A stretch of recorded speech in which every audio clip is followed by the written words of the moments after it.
Здраво, драги пријатели!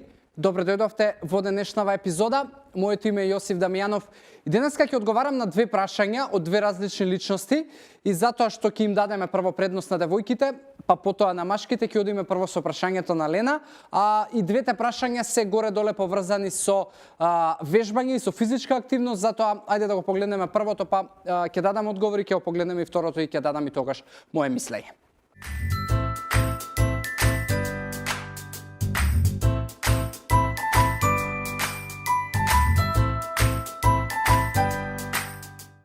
Лена, имам одговарано на слично или не сум сигурен дали може би исто прашање, но како и да е ќе дадам одговор.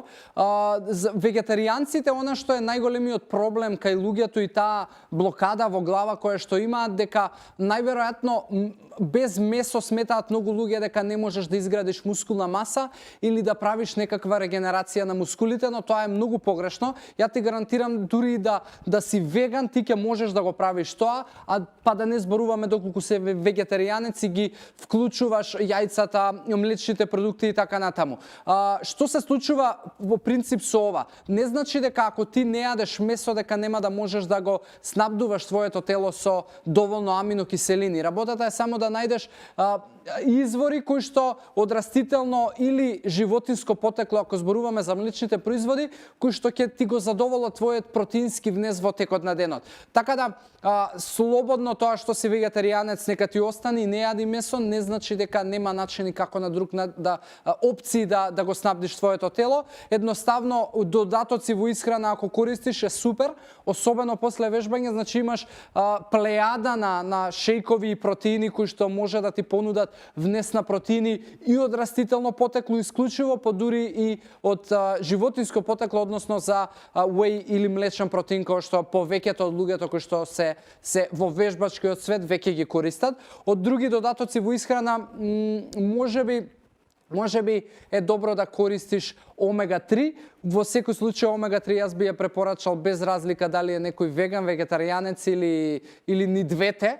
Така да тие се додатоци, да, ако се работи за вежбање и повторно без разлика дали се вегетаријанец, суплементацијата со протеински шејкови јас би ја топло препорачал да ја имаш, а за остатокот од денот и оброците кои што би требало да ти изгледаат со добар појадок, со редовност и така натаму, можеш да правиш најразлични комбинации, затоа што растителни протеини има милиарда, истото и со млечните производи, имаш на избор, еве ако поквалитетните зборуваме и фета сирење, и урда, и јогурт, и јајца, значи имаш слободно многу опции за да бираш. Сега за поиндивидуално, ако сакаш тебе да ти одговорам, во случај ако може би одредени продукти не ти се свиѓаат, ги немаш во исхраната, не можеш да ги јадеш, ти се гади и така натаму, си пребирлива во народски жаргон, тогаш ќе ми треба малку дополнителна информација. Инаку за тоа ако се вегетаријанец и вежбање, имаш два палци нагоре и комплетно зелено светло.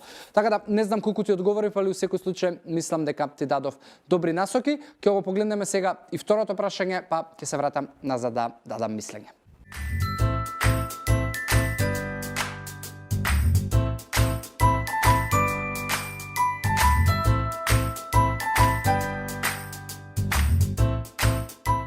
Кристијан, добро што ме подсети, затоа што на оваа тема, ако не се лажам, имам само пишувано, нема ми разговарано и давано мое мислење, иако јас не сум човек кој што е, како да кажам, фитнес инспирација и човек кој што вежбањето му е нешто што во најголем дел го пренесувам на луѓето и ги мотивирам. Повеќе сум за делот за можеби исхрана, за делот на тоа зошто човек треба да направи промена. Можам да се ставам во чевлите на друг човек кој што има проблем со килограми или сака да направи некаква промена без разлика дали е тоа со килограми, но има некоја блокада, но како и да е, не сакајки затоа што сум дел од оваа индустрија, сум конзумирал многу информации кои што и се од фитнес индустријата. По ова прашање, прво, не постои нешто што е најдобро или подобро. Значи, дали се работи за високоинтензивни тренинзи во кратки интервали или високоинтензивни тренинзи во долги интервали или не толку интензивни тренинзи во кратки или долги интервали, прашање е прво на тоа што е твојата цел и што ти сакаш да постигнеш, а втора работа е каков тип на вежбање тебе повеќе ти одговара на карактерот и можеби ти исполнува за да издржиш подолго време, да не се откажеш и да го практикуваш во континуитет. Затоа што било каква физичка активност, ако ја практикуваш во континуитет и стане дел од твоето секојдневие живот, си победил. Сега, разликата што е во вежбите кои што се со умерен интензитет, многу повеќе имаш придобивка на кардиоваскуларниот систем и помагаш на долг рок да овозможуваш многу добар проток на крв низ крвните садови, артериите и вените.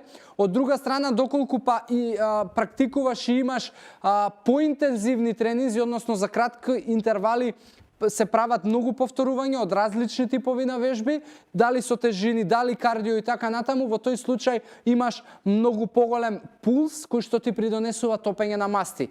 Не дека кардиоваскуларниот систем не работи, но ако ги наблюдуваме како типови на кардио тренинзи, во тој случај умерените ти носат подобар резултат на кардиоваскуларен систем, овие ти носат подобар резултат на целта со топење на масти. Ако правиш комбинација, ќе ги имаш и двете, али пак ќе ти кажам, личен избор е што може би тебе повеќе ти одговара и што ќе ти донесе резултат подобар во право пропорционално со твојата цел која што ти ја имаш. Не знам друга поделба да ти кажам и дефинитивно нема да ти кажам кој е подобро, а кој не е толку добро. Сите се добри и сите и можеш да било каква физичка активност е добро да ја имаш отколку да ја немаш. И тоа е тоа што јас би имал можеби да нафрлам и да дадам моje мислење и одговор по ова што ти ми го постави како прашање.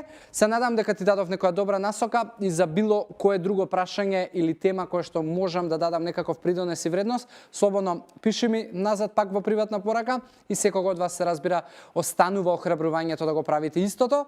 Тука ми останува само да ви посакам здрави животни навики. Се одјавувам за оваа епизода, се гледаме во следната епизода, а до тогаш имајте си убав ден. Чао!